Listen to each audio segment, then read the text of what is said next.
Semangat pagi, selamat datang di mata kuliah penyusunan proposal penelitian kuantitatif. Pada video ini, kita akan mengulas secara singkat alur penulisan bab 1 dalam penyusunan proposal penelitian di bidang psikologi. Untuk memudahkan penjelasan, kita ambil contoh judul penelitian. Anggap aja judulnya hubungan antara dukungan sosial teman sebaya dengan kepercayaan diri remaja yang tinggal di panti asuhan.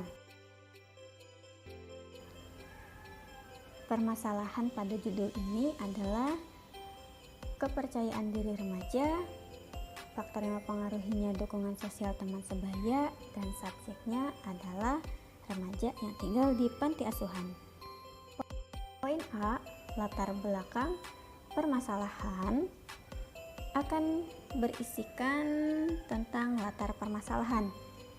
Ini isinya adalah hal-hal umum yang melatar belakangi timbulnya masalah, yang mana disesuaikan dengan bidang masing-masing. Karena ini mencakup bidang psikologi perkembangan, maka kita bahas permasalahan perkembangan masa remaja, batasan usia, hingga sampai pada bahasan kondisi remaja yang salah satunya harus tinggal di panti asuhan. Kenapa? Karena subjek kita tadi adalah remaja yang tinggal di panti asuhan.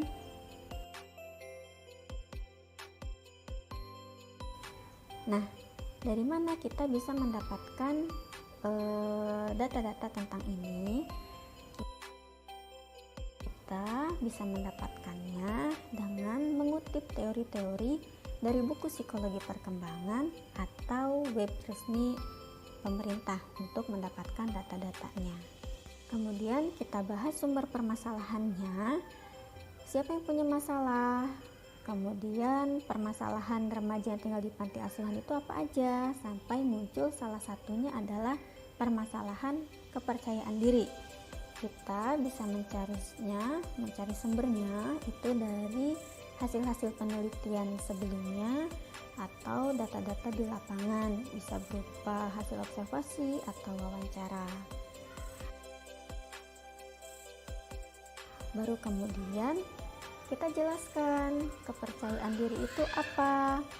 Kita mencari pengertian bersumber dari 3-4 kutipan yang salah satunya nanti akan dipilih menjadi teori utama yang digunakan dalam proposal. Kemudian tidak lupa mencari aspek-aspeknya juga. Ini kita carinya dari teori-teori di buku atau langsung mengacu pada tokohnya. Contohnya, tokoh tentang kepercayaan diri itu pencetusnya adalah Loster, maka kita acu teori langsung miliknya Loster. Setelah itu kita sajikan data-data yang relevan terkait variabel Y atau terkait kepercayaan diri ini. Data yang diambil adalah kategorisasi sedang, tinggi, atau rendah. Contohnya, pada proposal ini kepercayaan diri sifatnya positif kan? Maka kita harus mencari data-data yang nunjukin kalau masih banyak remaja yang kepercayaan dirinya rendah. Setelah itu, kita lakukan wawancara atau observasi.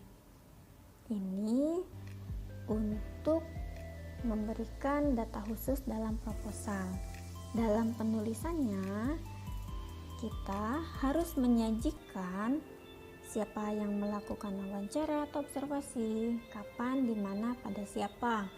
Kemudian jangan lupa untuk disimpulkan. Udah gitu, kita uraikan kondisi ideal dari permasalahan itu seperti apa. Pada kenyataannya bagaimana? Dari mana kita bisa tahu kondisi ideal harusnya seperti apa? Kita bisa cari di buku-buku atau kita bisa acu langsung teori dari si tokoh pencetusnya gitu. Setelah tahu idealnya bagaimana, kemudian kita uraikan apa sih pentingnya mencapai kondisi ideal itu, terus dampaknya kalau kondisi ideal itu tidak tercapai apa. Misal, percaya diri. Kepercayaan diri ini kalau tercapai akan seperti apa, dampak positifnya apa, kalau tidak tercapai dampak negatifnya apa. Seperti itu. Untuk memudahkan membuat arti penting ini, tipsnya adalah mencari jurnal penelitian yang mana permasalahan kita atau Y-nya menjadi X di jurnal lain. Misal, anggap aja kita nanti akan mencari jurnal yang bunyinya seperti ini. Ada hubungan antara kepercayaan diri dengan perilaku asertif. Judulnya ini. Nah, kepercayaan diri ini kan sebetulnya permasalahan kita atau Y-nya kita. Di sini posisinya dia menjadi X. Jadi, arti penting dari kepercayaan diri adalah untuk memunculkan perilaku asertif. Ini yang disebut arti penting. Kemudian, kita sajikan faktor-faktor apa saja yang mempengaruhi Y atau yang mempengaruhi kepercayaan diri. Nah, nanti akan ada banyak tuh faktor-faktornya A, B, C gitu. Kita mencarinya dari mana? Tentu saja mencari faktor-faktor yang menyebabkan munculnya Y ini dari buku-buku atau jurnal-jurnal penelitian. Seperti itu. Diusahakan carilah dari sumber pertamanya supaya sesuai dengan konsep atau kerangka permasalahan yang ingin kita gali pada proposal ini. Setelah tahu faktor-faktor apa saja yang mempengaruhi Y, kemudian kita pilih salah satu faktornya. Anggap aja di sini ada dua faktor yang mempengaruhi kepercayaan diri, faktor langsung dan tidak langsung. Faktor langsungnya berupa konsep diri, anggap aja, dan faktor tidak langsungnya kita anggap dukungan sosial. Nah, kita harus mengetahui bahwa dukungan sosial ini memiliki spesifikasinya sendiri. Ada dukungan sosial dari orang tua, dukungan sosial dari keluarga, serta ada dukungan sosial dari teman sebaya. Anggap kita pilih dukungan sosial yang dari teman sebaya ya teman-teman. Maka faktor yang kita pilih adalah dukungan sosial teman sebaya. Seperti itu. Nah, nggak sampai sini aja, kita harus memberikan alasan kenapa dukungan sosial teman sebaya yang kita pilih sebagai faktor yang mempengaruhi. Caranya, dari mana kita mendapatkan alasan-alasan ini?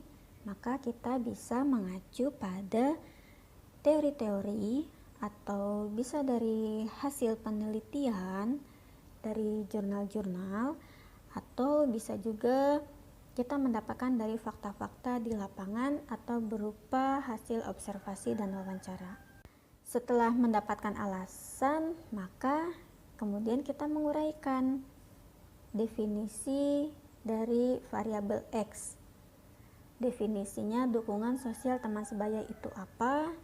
Kita mencari 3-4 kutipan yang salah satunya akan menjadi pengertian utama.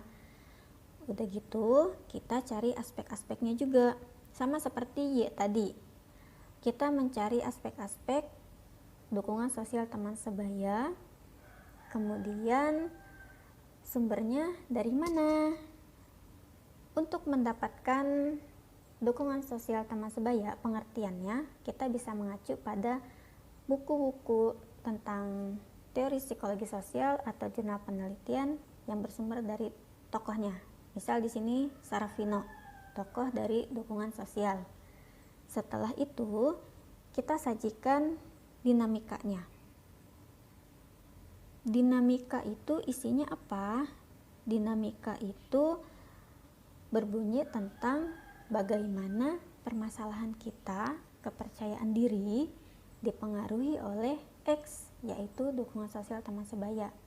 Contohnya adalah aspek-aspek kepercayaan diri kita sajikan dan aspek-aspek dukungan sosial. Dukungan sosial kan punya aspek-aspek nih teman-teman. Ada penghargaan dan ada informasi. Nah, bagaimana si penghargaan dan informasi ini akan mempengaruhi aspek-aspek di dalam aspek kepercayaan diri? Seperti itu. Setelah dinamika disajikan, kemudian kita rumuskan masalah proposal kita. Di sini bentuknya harus kalimat pertanyaan. Misal rumusan masalahnya jadi, apakah ada hubungan antara dukungan sosial teman sebaya dengan kepercayaan diri remaja yang tinggal di panti asuhan? Setelah itu kita masuk ke poin B. Poin B berisikan tujuan dan manfaat penelitian. Pada tujuan penelitian, kita menyajikannya sesuai dengan rumusan masalah. Di sini bentuknya adalah kalimat pernyataan.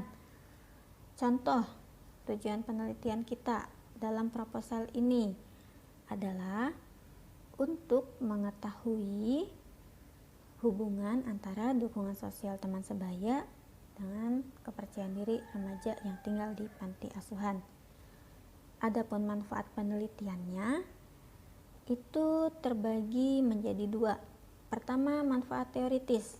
Manfaat teoritis ini isinya akan sejalan dengan latar belakang atau menunjukkan bidang psikologinya apa. Maksudnya adalah penelitian ini akan bermanfaat pada bidang psikologi apa.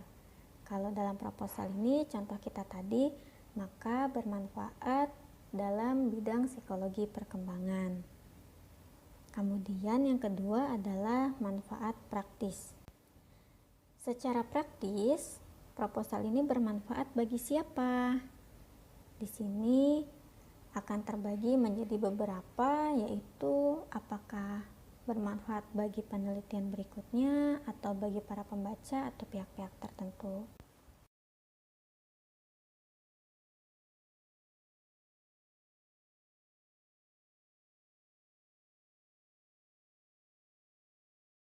Nah, kalau sudah sampai sini, berarti penyusunan bab 1 proposal penelitian sudah selesai.